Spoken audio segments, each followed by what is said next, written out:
Welcome back to my channel S কিচেনের পক্ষ থেকে আমি শেফালি নিয়ে এসেছি আপনাদের জন্য আজ আরও একটি নতুন স্বাদের নতুন রেসিপি গাজরের লাড্ডু। তো গাজরের লাড্ডুর জন্য আমি এখানে কিছু গাজর আমি ছালটা ছাড়িয়ে ভালোভাবে ধুয়ে নিয়েছি। এবার গাজরটা আমি ছোট দিকটা দিয়ে গ্রেট করে নেব। আমার এখন নিত্য নতুন রেসিপি পেতে আমার চ্যানেলটিকে সাবস্ক্রাইব করুন আর পাশে থাকা বেল আইকনটিকে অল করে রাখুন, যাদের সবার প্রথমে আমার নোটিফিকেশন আপনার কাছে পৌঁছে যায় আর আপনি অতি সহজেই দেখে নিতে পারেন। এই গাজরের লাড্ডু তৈরি করার জন্য আরও অন্য উপকরণও আছে। তো ভিডিওটি স্কিপ না করে প্লিজ প্রথম থেকে শেষ পর্যন্ত দেখুন। আর ভিডিও দেখার শুরুতে প্লিজ একটা লাইক দিয়ে ভিডিওটা দেখা শুরু করুন। দেখুন এইভাবে আমি গাজরটা গ্রেট করে নেব। দেখুন গাজরটা আমি গ্রেট করে নিয়েছি। আর অন্যদিকে দেখুন একটা কড়াইতে পরিমাণ মতো জল দিয়েছি আর দিয়ে দেব অল্প পরিমাণে লবণ দিয়ে আর কি গাজরটা একটু ভাপিয়ে নেব। গাজরটা ভাপিয়ে নিলে কি যে গাজরের একটা কাঁচা গন্ধ থাকে সেটা চলে যাবে, আর যদি এইভাবেই করা হয় তাহলে গাজরের একটা গন্ধ থেকে যাবে। দেখুন গাজরটা ভাপানো হয়ে গেছে আর গ্যাসটা আমি বন্ধ করে দিয়েছি, কিন্তু এখানে কিন্তু গাজরটা খুব বেশি সিদ্ধ করব না, এইভাবে জলটা ঝরিয়ে নেব।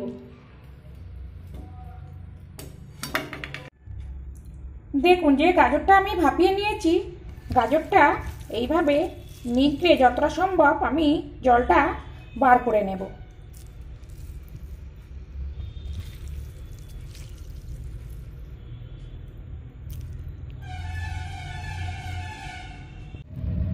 দেখুন কড়াইতে দিয়েছি পরিমাণ মতো ঘিটা গরম হয়ে এসছে। এবার এখানে আমি নিয়েছি কাজু, কিশমিশ, চালমগজ আর একটু আমন্ড, এগুলো আমি একটু কুচি করে নিয়েছি। এইগুলো ঘিয়ের মধ্যে দিয়ে দেব। আমি এখানে একটু ড্রাই ফ্রুটটা বেশি ব্যবহার করছি। এই গাজরের লাড্ডুর মধ্যে একটু ড্রাই ফ্রুট বেশি ব্যবহার করলে খেতে না বেশি ভালো লাগবে। তো একটু মিডিয়াম ফ্লেম করে একটু নাড়াচাড়া করে ভেজে নেব। দেখুন ড্রাই ফ্রুটগুলো ভাজা হয়ে গেছে।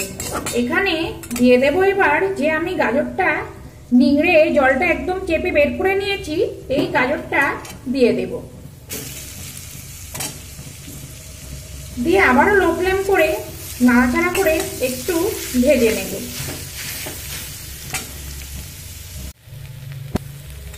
দেখুন গাজরটা ঘিয়ের মধ্যে দিয়ে ভাজা হয়ে গেছে। এখানে আমার আছে 300 গ্রাম গাজর। তো আমি এখানে এবার 300 গ্রাম গাজরের জন্য নিয়েছি 150 গ্রাম মতো চিনি। তবে চিনিটা যে পরিমাণে গাজর নেবেন সেই বুঝেই কিন্তু চিনিটা দেবেন। এবার একদম লো ফ্লেম করে চিনিটা আমি এখানে গলিয়ে নেব। আপনারা চাইলে চিনির একটা শিরা তৈরি করেও কিন্তু এই গাজরের লাড্ডুটা তৈরি করে নিতে পারেন, তবে কি এইভাবে করলে খুব সহজেই হয়ে যাবে। দেখুন চিনিটা গলে গেছে। এখানে দিয়ে দেব আমি এবার হাফ টিস্পুন মতো কেওড়া জল। কেওড়া জল দিলে কি যে লাড্ডুর একটা খুব সুন্দর সেন্ট হয় সেটা আসবে। আমরা চাইলে এখানে একটু গোলাপ জলও অ্যাড করে দিতে পারেন।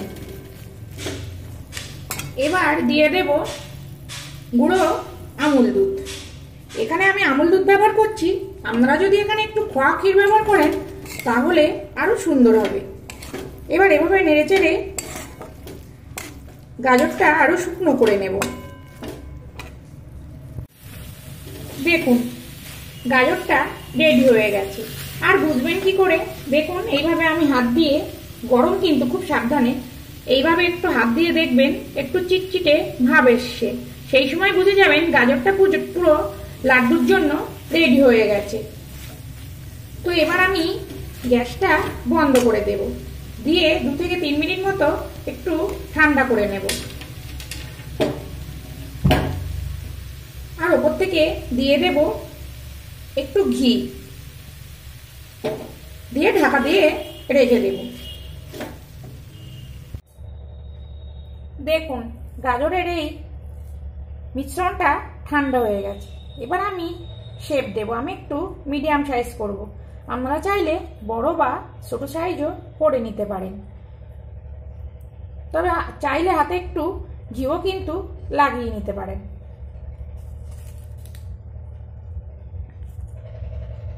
দেখুন কত সুন্দর দেখতে হয়েছে, কেউ বুঝতেই পারবে না যে এটা গাজরের লাড্ডু না খাওয়া পর্যন্ত। তো আপনারাও এইভাবে বাড়িতে গাজরের লাড্ডু তৈরি করুন, আশা করছি খুবই ভালো লাগবে। আর যদি ভালো লাগে প্লিজ প্লিজ আমার চ্যানেলটিকে সাবস্ক্রাইব করুন, আর সাবস্ক্রাইব করে পাশে থাকুন। আর যদি খুব ভালো লাগে প্লিজ একটা শেয়ার অবশ্যই করে দিন, আর সঙ্গে একটা লাইক।